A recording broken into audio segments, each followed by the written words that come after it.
Hello future officers, welcome to Mock Officer YouTube channel and this is Arun. இன்னைக்கு நம்ம daily 10 Hindu வெக்காப்ஸ் பார்க்க போறோம். எங்க இருந்து பார்க்க போறோம்? இந்த எடிட்டோரியல்ல இருந்து. இந்திய நாளோட இந்த எடிட்டோரியல்ல இருந்து ஒரு முக்கியமான ஒரு 10 வார்த்தை பார்க்க போறோம். ஸோ நம்ம ஸ்டார்ட் பண்ணிடலாம் கிளாஸ். இந்திய நாளோட மொதல் வார்த்தை என்ன அப்படின்னா ப்ரிசீவ்டு. ஸோ ப்ரிசீவ்டு இது அப்படின்னா என்ன அப்படின்னா ஒரு விஷயம் வந்து நம்ம வந்து ரெகனைஸ் பண்றோம்ல, ஒரு விஷயத்தை வந்து நம்ம வந்து புரிஞ்சுக்கிறோம்ல, உணர்ந்து புரிஞ்சுக்கிறோம்ல, அதுதான் நம்ம வந்து ப்ரிசீவ்டு அப்படின்னு சொல்லுவோம். இதோட பார்ட்ஸ் ஆஃப் ஸ்பீச் என்ன அப்படின்னா வேர்ப்ல வரும். ஆன்டனிம் வந்து இக்னோர் பண்றது. ஸோ எக்ஸாம்பிள் பாருங்களேன், he ப்ரிசீவ்ட் a sense of unease in the room as soon as he entered. அவன் வந்து ரூமுக்குள்ள உள்ள நுழைஞ்ச உடனே ரூம்ல வந்து ஏதோ ஒரு விஷயம் வந்து நான் கரெக்டா இல்லை அப்படின்ற ஒரு விஷயத்த வந்து அவன் ரெகனைஸ் பண்றான் அப்படின்னு சொல்றாங்க. ஸோ அடுத்த வார்த்தை என்ன அப்படின்னா வீல்டு அப்படின்றாங்க. ஸோ வீல்டு அப்படின்றது எந்த பார்ட்ஸ் ஆஃப் ஸ்பீச்சுக்கு வரும்னா வேர்ப்ல வரும். சினானிம் வந்து அப்ளை, ஆன்டனிம் வந்து இக்னோர். ஸோ ஒரு விஷயத்தை வந்து நம்ம வந்து யூஸ் பண்ணணும் அப்படின்றத தான் நம்ம வந்து வீல்டு அப்படின்னு சொல்லி ஒரு வார்த்தை யூஸ் பண்றோம். சரியா? ஸோ எக்ஸாம்பிள் வந்து என்ன அப்படின்னா wheels is paint brush with skill and creativity. அவன் வந்து அவனோட பெயிண்ட் ப்ரஷை வந்து கரெக்டான ஸ்கில் அண்ட் கிரியேட்டிவிட்டி யூஸ் பண்ணி அவன் யூஸ் பண்றான் அப்படின்னு சொல்றாங்க. ஓகேவா? ஸோ நெக்ஸ்ட் வார்த்தை என்ன அப்படின்னா ட்ரூப்ஸ். ஸோ ட்ரூப்ஸ் அப்படின்றது பார்ட்ஸ் வச்சு எதுக்கு வரும் அப்படின்னா நவுன்ல வரும். சினானிம் வந்து குரூப். ஓகேவா? ஒரு குரூப் ஆஃப் பீப்புள் வந்து நம்ம ட்ரூப்ஸ்னு சொல்லுவோம். இதை வந்து எங்க நம்ம அதிகமாக யூஸ் பண்ணுவோம் அப்படின்னா ஆர்மியில் வந்து இந்த வார்த்தையை நம்ம அதிகமாக யூஸ் பண்ணுவோம். The troop assembled at dawn for their daily drills and exercise. So டான்னா அதிகாலை, விடிய காலை தான் நம்ம வந்து டான் அப்படின்னு சொல்லுவோம். ஸோ ட்ரூப்ஸ் எல்லாமே, அந்த படை எல்லாமே ஒரு இடத்துல வந்து அசம்பிள் ஆகணும். ஓகேவா? டெய்லி ட்ரில்லுக்காக அசம்பிள் ஆகணும் அப்படின்னு சொல்ல வராங்க. ஸோ இந்த ஸ்லைடு வந்து இந்த பிளேலிஸ்ட் வந்து நம்மளோட யூடியூப் சேனல் இருக்கும். ஸோ இது வரைக்கும் போட்ட எல்லா வெக்காப்ஸ் வீடியோவுமே இந்த பிளேலிஸ்ட்டில் தான் இருக்குது. மேலே ஒரு கார்டு தரேன். இது வரைக்கும் போன வீடியோலாம் பார்க்காதவங்க அந்த பிளேலிஸ்ட்டை செக் பண்ணி பாருங்கள். ஸோ போன வீடியோலாம் நீங்கள் பார்த்துக்கலாம். நெக்ஸ்ட் வார்த்தை என்ன அப்படின்னா ஸ்கிராப்டு. ஸ்கிராப்டு அப்படின்றது நம்ம வந்து ரிமூவ் பண்ணுறது தான் ஸ்கிராப்டு அப்படின்னு சொல்லுவோம். சரியா? ஸோ ஸ்கிராப்டு அப்படின்றது நம்ம அதிகமாக எங்கே யூஸ் பண்ணுவோம் அப்படின்னா வண்டி வந்து இப்போ வந்து டூ வீலரோ இல்லை காரோ வந்து ஸ்கிராப்புக்கு போகுது அப்படின்னு சொல்லுவாங்கல்ல. ஸோ வண்டியை வந்து டிஸ்போஸ் பண்ண போகிறோம், அதுதான் அர்த்தம். வண்டியை வந்து நம்ம வந்து துண்டு துண்டா அதை உடச்சி டிஸ்போஸ் பண்ண போகிறோம் அப்படின்னு சொல்கிறாங்க. ஸோ எக்ஸாம்பிள் பார்த்தலாமா, he scrap the rusty metal and threw it to the dustbin. ஓகேவா? ஸோ அவன் வந்து ஏதோ ஒரு ரஸ்டி மெட்டல் வந்து ஸ்கிராப் பண்ணி அதை வந்து டஸ்ட்பினில் தூக்கி போட்டான் அப்படின்னு சொல்கிறாங்க. ஓகே, இமேஜ் பார்த்தாலும் அதே இமேஜ் தான். ஸோ அடுத்த வார்த்தை என்ன அப்படின்னா ஃப்ரே அப்படின்றது ஃபேடட். ஒரு விஷயம் வந்து நம்மளுக்கு தேஞ்சு போகுது இல்லை, அதுதான் நம்ம வந்து ஃபேடட் அப்படின்னு சொல்லுவோம். அதோட ஆன்டனிம் என்ன அப்படின்னா நியூ பார்ட்ஸ் ஆஃப் ஸ்பீச் வந்து வேர்ப்.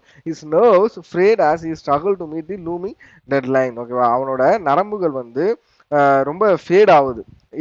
எதனால அப்படின்னா டெட்லைன் வந்து கிட்ட வரத்தால. ஓகேவா? சரி. ஸோ அடுத்த வார்த்தை என்ன அப்படின்னா அல்லூர். ஸோ அல்லூர் அப்படின்னா பார்ட்ஸ் சுவிட்ச் எதுக்கு வரும்? நவுன்ல வரும். அல்லூர் அப்படின்னா அட்ராக்ஷன். ஒருத்தவங்களை வந்து நம்ம வந்து மயக்கிறது தான் நம்ம வந்து அல்லூர் அப்படின்னு சொல்லலாம். ஸோ ஆன்டனிம் வந்து repulsion. The home Allur fish enticing them to strike and satisfy the hunger. Okay, இதில் என்ன சொல்கிறாங்க, அந்த புழு வந்து அந்த பூச்சை வந்து அட்ராக்ட் பண்ணுது அப்படின்னு சொல்ல வராங்க. ஓகேவா? ஸோ நெக்ஸ்ட்டு இந்த ஸ்லைடு என்ன அப்படின்னா பிகினருக்கான ஒரு ரீசனிங் கோர்ஸ் வந்து நம்ம லான்ச் பண்ணியிருக்கோம் நம்மளோட பிளேலிஸ்ட்டில். நம்மளோட யூடியூப்ல பிளேலிஸ்டாக நம்ம கிரியேட் பண்ணியிருக்கோம். மேலே ஒரு கார்டு தரேன், செக் பண்ணி பாருங்கள். நீங்கள் இப்போ தான் ஒரு பிகினராக இருக்கீங்க, ரீசனிங் டாபிக்ஸ்லாம் நீங்கள் வந்து இப்போ தான் லேர்ன் பண்ணிக்கணும் அப்படின்னா இந்த பிளேலிஸ்ட் ரொம்ப ரொம்ப யூஸ்ஃபுல்லாக இருக்கும். செக் பண்ணி பாருங்கள்.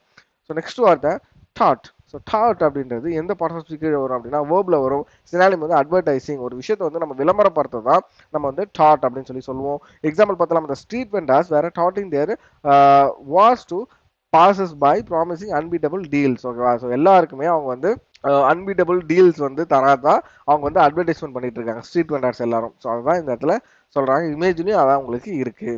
ஸோ நெக்ஸ்ட் வார்த்தை காகினிசன்ஸ். ஸோ காகினிசன்ஸ் அப்படின்னா நாலேஜ். ஓகேவா? ஸோ நாலேஜ் தான் நம்ம வந்து இன்னொரு வார்த்தை என்ன அப்படின்னா cognizance. So parts of speech என்ன அப்படின்னா நவுன்ல ஒரு ஆன்டனிம் வந்து டிஸ்ரெகர்ட், தமிழ் மீனிங் அறிவாற்றல். எக்ஸாம்பிள் பாருங்களேன், the company leaders lacked cognizance of the market trends leading to the poor strategic decisions. Okay, கம்பெனியோட லீடர்ஸ் வந்து மார்க்கெட் ட்ரெண்டோட நாலேஜ் அவங்களுக்கு இல்லாதால அவங்க வந்து புவரான ஸ்ட்ராட்டஜிக் டிசிஷனை எடுக்கிறாங்க அப்படின்னு சொல்றாங்க. ஓகேவா? ஸோ இந்த பிளேலிஸ்ட் என்ன அப்படின்னா எக்ஸாம் பாயிண்ட் ஆஃப் வியூவில் ஒரு பிலிம்ஸ் எக்ஸாமில் சீட்டிங் கொஷின்ஸ் எப்படி வரும், எப்படி நம்ம அதை அப்ரோச் பண்ணணும் அப்படின்ற ஒரு ஃபுல் கான்செப்டை இந்த பிளேலிஸ்ட்டில் கொடுத்துருக்கோம். சர்க்குலர், லீனியர், பேரல் எல்லா டாப்பிக்கில் வந்து டிஃப்ரெண்ட் கேட்டகரி ஆஃப் கொஷின்ஸை நம்ம கொடுத்துருக்கோம். செக் பண்ணி பாருங்கள், இதில் இருக்க கொஷின்ஸை அப்ரோச் பண்ணி பாருங்கள், உங்களுக்கு ஒரு நல்ல ஐடியா கிடைக்கும் எக்ஸாமில் எப்படி கொஷின்ஸ் வரும் அப்படின்ட்டு. ஸோ நெக்ஸ்ட் வார்த்தை என்ன அப்படின்னா செடன்டரி. ஸோ செடன்டரி அப்படின்னா பார்ட்ஸ் எதுக்கு வரும் அப்படின்னா அட்ஜெக்டிவ்ல வரும். அண்ட் சினானிம் வந்து சீட்டட். ஓகேவா? சீட்டட் தமிழ் மீனிங் வந்து உழைப்பு இல்லாத அப்படின்னு சொல்லலாம். ஏன் தமிழ் மீனிங் உழைப்பு இல்லாத ஆனால் சினானிம் வந்து சீட்டட் அப்படின்னா இப்போ வந்து ஒருத்தர் இந்த இமேஜை பாருங்களேன். இந்த இமேஜில் வந்து நம்ம வந்து எந்தவித ஃபிசிக்கல் ஆக்டிவிட்டியுமே இல்லை அப்படின்னா, எந்தவித எக்ஸசைஸ் இல்லை, டெய்லி ஒரு 20 மினிட்ஸ் கூட நம்ம வாக் போகல அப்படின்னா நம்மளோட உடம்பு வந்து ரொம்ப அதிகமாக வெயிட் போட்டுடும். சரியா? அதுதான் இந்த இடத்துல sedentary nature, is seated nature அப்படின்னு சொல்ல வராங்க. சரியா? ஸோ தமிழில் நம்மளுக்கு எக்ஸாக்டான அர்த்தம் தமிழில் தெரியுது, பட் சினானிம் வந்து சீட்டட் அப்படின்னு சொல்லி கிடச்சிருக்கு. ஸோ நீனாலோட லாஸ்ட் வார்த்தை என்ன அப்படின்னா டெடியஸ். ஸோ டெடியஸ் அப்படின்றது போரிங். இது வந்து எந்த பாசஸ் கீழே வரும் அப்படின்னா அட்ஜெக்டிவ்ல வரும். ஆன்டனிம் வந்து இன்ட்ரெஸ்டிங். ஸோ கடினமான. ஸோ போரா இருக்கு, ஒரு விஷயம் நம்மளுக்கு ரொம்ப போரா இருக்கு. ஸோ போரா இருந்தா நம்ம அந்த அந்த இடத்துல உட்கார்ந்துருக்கிறதுக்கு நம்மளுக்கு ரொம்ப கஷ்டமா இருக்கும். அதுதான் தமிழ் மீனிங் கடினமான அப்படின்னு சொல்றாங்க. ஸோ எக்ஸாம்பிள் பாருங்க, the repetitive and tedious nature of the job made each work day feel like a marathon. ஓகேவா?